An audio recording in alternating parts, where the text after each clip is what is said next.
अस्सलाम वालेकुम। उम्मीद करता हूँ आप सब खैरियत से होंगे।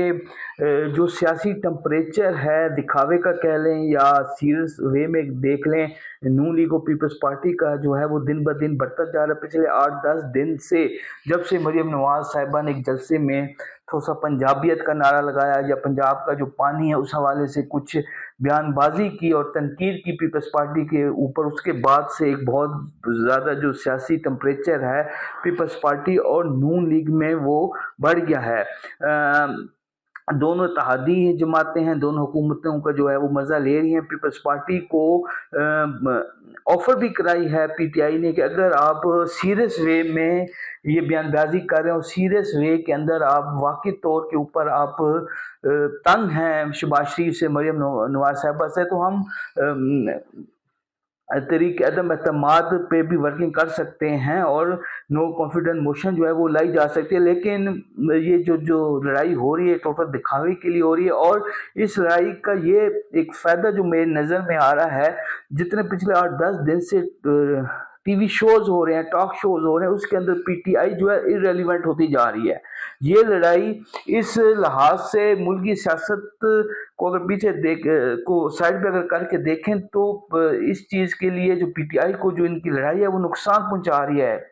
जितने शोज पीछे आप 8-10 दिन के उठा के देख लें, उन शोज के अंदर इसी चीज़ को डिस्कस किया जा रहा है और दोनों पार्टियों के नुमाइंदों को बिठा के आपस में लड़ाया जाता है और आपस में बहस कराई जाती है। तो पीटीआई जो है इररेलेवेंट होती जा रही है। खैर, दूसरा एमएल वली जो हैं उन्होंने इमरान खान बनने की कोशिश की, कुछ सख्त बयान दिया असम्बली के अंदर फील्ड मार्शल के हवाले से, वो मदनियात के हवाले से, और इमरान खान बनने की कोशिश की। लेकिन कल उनका सॉफ्टवेयर जो अपडेट हो गया है और एमएल वली खान ने कहा है कि वज़ीर-ए-आज़म साहब ने इस हवाले से तस्दीक कर दी है और ये जो मदनियात दिखाई गई हैं या मदनियात यहाँ से लेके जाया गया है अमेरिका डोनाल्ड ट्रंप के, तो वो फील्ड मार्शल ने अपनी पॉकेट से, अपनी जेब से परचेजिंग किया है और उसका ताल्लुक सिंध और केपीके बलूचिस्तान और केपीके की जो मदनियात है उसके साथ कोई भी नहीं है। कोई इस किस्म का अमेरिका के साथ एग्रीमेंट नहीं हो रहा। तो एमएल वली का जो सॉफ्टवेयर है वो अपडेट हो चुका है। फाइनेंशियली तौर के ऊपर अगर देखा जाए तो आईएमएफ की रिपोर्ट भी आ चुकी है और आईएमएफ ने का जो सूरत हाल बयान किया पाकिस्तान की इकनॉमिकली बहुत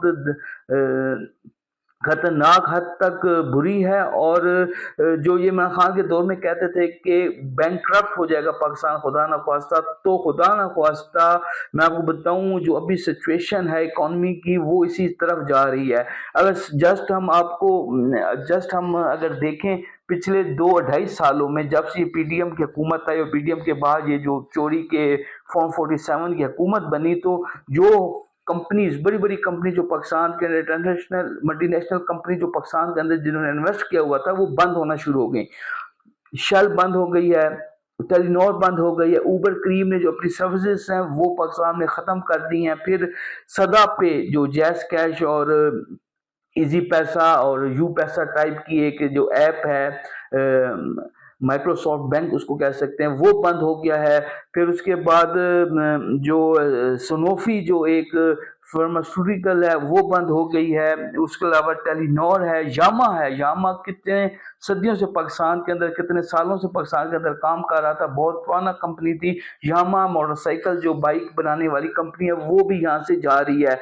तो इतनी बड़ी कंपनीज जो पाकिस्तान को छोड़ के जा रही हैं, तो इसका मतलब ये नहीं है कि पाकिस्तान की, यानी कि जो पाकिस्तान की जो इकॉनमी है, जो पाकिस्तान के अंदर पाकिस्तान की आवाम जो है उनकी जो परचेजिंग पावर है वो बहुत कम हो गई है, जिसकी वजह से ये कंपनीज जो हैं वो अपने अखराजात को मीट नहीं कर सकती और क्लोज होने जा रही हैं। तो इकॉनमी का अब स्टॉक चेंज तो पहले बहुत ऊपर जा रही थी, लेकिन कल 2000 पॉइंट स्टॉक चेंज भी गिरी है। तो इकॉनमिकली तौर के ऊपर जो शहबाज शरीफ की हुकूमत है वो नाकाम हो गई है और आने वाले दिनों में आने वाला जो बजट है, अगला मई जून का जो बजट होगा, वो भी अगर यही हुकूमत रहती है और यही हुकूमत बनाती है तो बहुत सख्त होगा, बहुत मुश्किल देखनी पड़ेगी आगे। सैलाब की वजह से जो मामलात हैं, आपकी फसलें जो है तबाह हो गई हैं, तो आपका पोटैटो है, आपकी गंदम है, आपका चावल है, आपकी दूसरी जितनी इस किस्म की ग्रोसरी की प्रोडक्ट्स हैं वो महंगी हो जाएंगी और इस